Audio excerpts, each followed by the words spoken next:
अस्सलामुअलैकुम। बोल न्यूज़ में मैं हूं जवाद कमाल। हेडलाइंस आप जान चुके हैं। बुलेटिन में सबसे पहले बात दिफाई नुमाइश आइडियाज़ 2024 की। कराची एक्सपो सेंटर में आज से 4 रोज़ा दिफाई नुमाइश आइडियाज़ 2024 का आगाज़ होगा। तैयारियां मुकम्मल कर ली गई हैं। नुमाइश में असलहा, टैंक, जंगी तैयारों, हेलीकॉप्टर्स नुमाइश के लिए पेश किए जाएंगे। Drones, missile, cyber defence, satellite और इलेक्ट्रॉनिक वॉरफेयर सिस्टम्स भी नुमाइश का हिस्सा होंगे। पाकिस्तान की दिफाई इंडस्ट्री का फरोग, बड़ी काविश, बड़ी नुमाइश। पाकिस्तान की दिफाई कुव्वत और शराकतदारी के नए दौर का आगाज। कराची के एक्सपो सेंटर में आज से 4 रोजा आइडियाज 2024 दिफाई नुमाइश और कॉन्फ्रेंस सजेगी। वजारत दिफा और डिफेंस एक्सपोर्ट प्रमोशन ऑर्गेनाइजेशन की जानिब से कराची में आइडियाज का 12वां एडिशन मुनक्किद किया जाएगा। आइडियाज 2024 में पाकिस्तान में होने वाले जदीद तरीन और रिवायती दिफाई हथियारों की नुमाइश होगी। आइडियाज में असला, टैंक, जंगी तैयारों, हेलीकॉप्टरों, drones, missile, cyber defence, satellite और इलेक्ट्रॉनिक वॉरफेयर सिस्टम भी नुमाइश का हिस्सा होंगे। F-17 is one product specifically जिसको अभी हम मल्टीपल कंट्रीज़ के अंदर शोकेस कर भी चुके हैं और उसके अंदर इंशाल्लाह ताला there are others also who are engaged with us. SIFC दिफाई सनत को आलमी सतह पर मुस्तहकम और कौमी सलामती यकीनी बनाने में पेश है। आइडियाज 2024 में एशिया, मशरिक़ वुस्ता और जुनूब मगरबी एशिया के अहम ममालिक शरीक होंगे। सऊदी अरब, मुत्तहिदा अरब अमारात, Qatar, Bahrain, Türkiye, Iran, Yemen, चीन, जापान, मलाइशिया, सिंगापुर और दीगर ममालिक शरीक होंगे। It was a very modest start in year 2000. Only 65 exhibitors were over there from 15 countries. But each idea was a success story. And the last 2 editions, you can see there were more than 500 exhibitors, including 300 plus international exhibitors. नुमाइश का मकसद गैर मुल्की वफूद, हुकूमती ओहदेदारों और नुमाइश कुनंदगान के दरमियान मौसर नेटवर्किंग फराहम करना है। आइडियाज की टीम जदीद सहूलतों और सॉफ्टवेयर के जरिए नेटवर्किंग को मौसर तरीके से हम आहंग करती है। शहर क़ायद में दिफाई नुमाइश आइडियाज़ 2024 22 नवंबर तक जारी रहेगी। इस दौरान कौन कौन सी सड़कें बंद रहेंगी, ट्रैफिक प्लान जारी कर दिया गया। शार फैसल और हबीब इब्राहिम रोड पर वाक़ स्कूल 4 रोज़ तक बंद रहेंगे। कराची में दिफाई नुमाइश आइडियाज़ 2024 का इनेकाद। शहरियों की सहूलत के लिए मुतबादिल ट्रैफिक प्लान जारी। सुबह 7 से शाम 7 बजे तक एक्सपो सेंटर से मुंसलिक सड़कें बंद रहेंगी। हसन स्क्वायर फ्लाईओवर से नेशनल स्टेडियम तक सड़क की बंदिश। स्टेडियम फ्लाईओवर से दोनों फ्लाईओवर्स ट्रैफिक के लिए बंद होंगे। प्लान के मुताबिक डालमिया रोड स्टेडियम सिग्नल से दाएं जानिब हसन स्क्वायर जाने वाला रोड भी बंद रहेगा। यूनिवर्सिटी रोड नीपा से आते हुए एक्सपो सेंटर से बाएं जानिब जाने वाली सड़क बंद होगी। शारा फैसल से हैवी और कमर्शियल गाड़ियां, वाटर टैंकर का कारसाज रोड पर दाखिला ममनू होगा। कमर्शियल गाड़ियों को शहीद मिल्लत रोड या 3 हट्टी रोड इस्तेमाल करने की इजाजत होगी। राशिद मिन्हास रोड से स्टेडियम रोड पर हैवी और कमर्शियल ट्रैफिक के दाखिले पर पाबंदी होगी। गाड़ियों को नीपा, अस्करी 4 से शारा फैसल और नीपा चुरंगी भेजा जाएगा। कमर्शियल गाड़ियां नीपा से सहराबगोट या ड्रिग रोड का रास्ता इख्तियार करेंगी। सरशाह सुलेमान रोड के लिए गरीबाबाद से शारा फैसल, हसन स्क्वायर, नीपा का रास्ता इख्तियार करने की हिदायत की गई है। जो इतराफ की सड़कें हैं उसके ऊपर हम ट्रैफिक को रवां रखेंगे। इसकी जो मुकम्मल प्रेस रिलीज है अल्टरनेट रूट्स की, वो मीडिया के साथ शेयर की जा रही है। महकमा तालीम सिंध ने शारा फैसल और हबीब इब्राहिम रोड पर वाक़िया स्कूल 4 रोज बंद रखने का ऐलान किया है।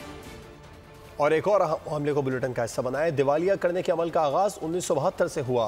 पहली मरतबा जुल्फ़िकार भुट्टो के ज़माने में सनतों को नेशनलाइज किया गया। नवाज शरीफ खानदान का बरतानवी अदालत से हसन नवाज की कंपनी को दिवालिया करार देने की खबर पर बयान सामने आ गया। शरीफ खानदान के तर्जुमान का कहना था मुशर्रफ ने यही काम किया। शरीफ खानदान के ज़ाती घरों पर कब्जा किया, फैक्ट्रियाँ सील की। हसन नवाज की लंदन में कंपनी का दिवालिया, शरीफ खानदान का रद्द अमल सामने आ गया। तर्जुमान शरीफ खानदान ने बयान में कहा कि दिवालिया करने के अमल का आगाज 1972 से हुआ। पहली मरतबा जुल्फ़िकार भुट्टो के जमाने में सनतों को नेशनलाइज किया गया। मुशर्रफ ने यही काम किया। शरीफ खानदान के जाती घरों पर कब्जा किया, फैक्ट्रियाँ सील की। साकिब निसार एंड कंपनी ने अपने दौर में शरीफ खानदान की इंडस्ट्री को तबाह किया। तर्जुमान ने मजीद कहा कि शरीफ खानदान के लिए यके बाद दीगरे ऐसे उतार चढ़ाव कोई नई बात नहीं है। कंपनियों के दिवालिया होने के अरसे में कोई टैक्स नहीं दिया जाता। बरतानवी अदालत ने हसन नवाज के मौक़िफ़ को दुरुस्त करार दिया। शरीफ खानदान का दिवालिया होने पर भुट्टो दौर को ज़ेर बहस लाना दुरुस्त नहीं। रहनुमा पीपल्स पार्टी नदीम अफजल चंद का शरीफ खानदान के तर्जुमान के बयान पर रद्द अमल। एक्स पर लिखा कि दिवालिया आप आज हो रहे हैं और वो भी बरतानिया में। भुट्टो दौर कहाँ से बीच में आ गया? कौम को हकीकत बताएं कि बरतानिया में टैक्स ना अदा करना पड़े। आप अपने आप को इसलिए दिवालिया जाहिर कर रहे हैं। जो करतूत यहाँ पर है वही वहाँ पर है। हमें क़यादत ना रोके तो सारा कच्चा चट्टा खोल कर रख दें। 26वीं आईनी तरमीम हुकूमत के गले पड़ गई। एक तरफ PTI के एहतजाज की कॉल तो दूसरी जानिब मौलाना के बाद बिलावल भुट्टो का भी रूठना दर्द सर बन गया है। रूठे को मनाने के लिए वजीर आज़म मैदान में आ गए। नायब वजीर आज़म इसहाक डार बिलावल को मनाने का टास्क दे दिया। डार जल्द बिलावल भुट्टो से मुलाकात करेंगे। जुडिशल कमीशन से एहतजाजन विथड्रॉ करना पड़ा। ये फस्तैयत लाकानूनियत कब तक कायम होगी? ये रविश हमेशा नापायदार। अपोजिशन सरापा एहतजाज, इत्तेहादी भी नाराज। रूठों को मनाएं या बिगड़े को समझाएं। हुकूमत की बढ़ गई मुश्किलात। एक तरफ PTI की 24 नवंबर की एहतजाज की फाइनल कॉल तो दूसरी जानिब हुकूमत के अहम इत्तेहादी बिलावल भुट्टो भी रूठ गए।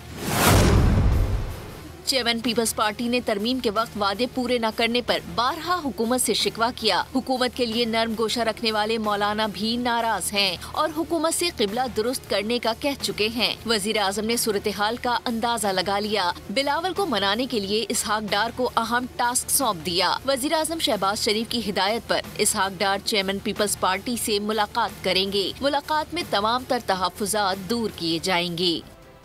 पीपल्स पार्टी हुकूमत का हिस्सा नहीं बल्कि सपोर्टर है। एहतजाज PTI का हक है। रहनुमा पीपल्स पार्टी शहला रजा की बोल के प्रोग्राम ऐसे नहीं चलेगा में गुफ्तगू। कहा 26वीं आईनी तरमीम की मंजूरी के लिए PTI आखिरी दिन तक शामिल रही। 4 तरमीम PTI की थीं, 2 मंजूर हुई। मजीद बोली बानी PTI को अदालतों से बहुत रिलीफ मिला। बिलावल भुट्टो ने मुतअद्दिद बार कहा कि हमारे चीफ जस्टिस मंसूर अली शाह ही होंगे। PTI का काम ही शख्सियात को मुतनाज़ बनाना है।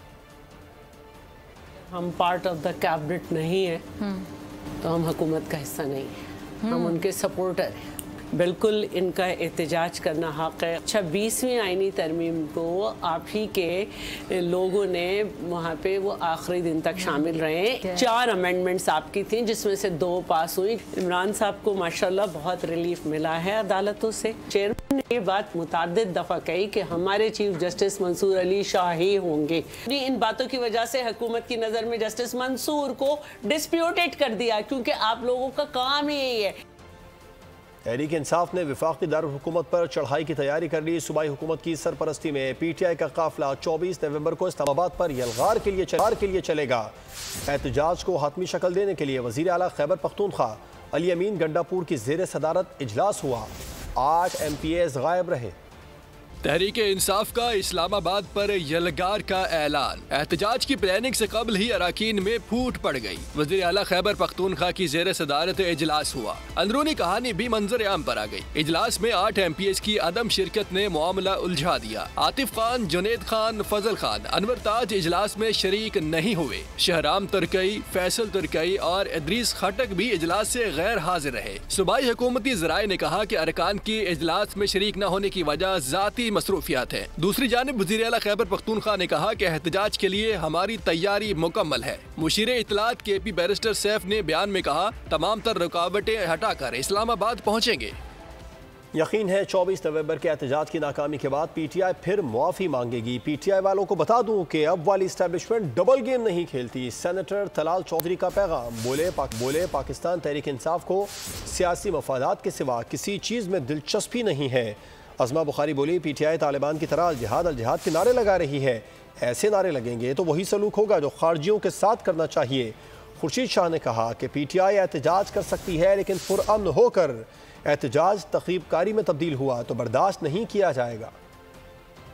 पाकिस्तान की तारीख में पहला सियासी एहतजाज है जो इसलिए किया जा रहा है कि हमें माफ़ी दो। ये नहीं मुमकिन कि इस तरह रियासत को ब्लैकमेल करके, रियासत पर चढ़ाई करके आप किसी किस्म की माफ़ी ले लेंगे। अब पाकिस्तान में अदारे ये काम नहीं करते। पाकिस्तान में अदारे क्लियर हैं। अल जहाद के नारे लगे हैं। KPK के वज़ीर आला हाउस के अंदर जिहाद किसके ख़िलाफ़ है? रियासत के ख़िलाफ़। रियासत के ख़िलाफ़ जिहाद हुकूमतें नहीं करती। रियासत के ख़िलाफ़ जिहाद जो है वो हो ही नहीं सकता। ये खारजी जो हैं, जिनको खारजी कहा जाता है, जो पाकिस्तान में इंतशार चाहते हैं, जो पाकिस्तान के अंदर फसाद बर्पा करना चाहते हैं, वो अगर तालिबान की तरह अल जहाद के नारे लगाएंगे तो फिर उनके साथ वही सलूक होगा जो खारजियों के साथ करना चाहिए। एहतजाज करना हर शख्स का, हर जमात का अपना हक है, वो कर सकते हैं, मगर आइन और कानून के हदूद में रहते हुए वो एहतजाज कर सकते हैं। अगर उस एहतजाज को तखरीबकारी में तब्दील किया तो ये बर्दाश्त नहीं हो सकता। लाहौर की इंसदाद दहशतगर्दी अदालत ने सानह 9 मई की मनसूबाबंदी के केस में फैसला सुना दिया। मुकदमे में नामजद पाकिस्तान तहरीक इंसाफ के सीनियर रहनुमा शाह महमूद कुरैशी और एजाज चौधरी समेत 21 मुल्जिमान पर फर्द जुर्मायत कर दी गई। अदालत ने आइंदा समात पर गवाहान को भी तलब कर लिया। उधर पुलिस ने इस्लामाबाद हाई कोर्ट में बानी PTI के खिलाफ दर्ज मुकदमात की तफसीलात जमा करा दी। सब्सक्राइब करें और बेल दबाएं ताकि कोई खबर रह न जाए।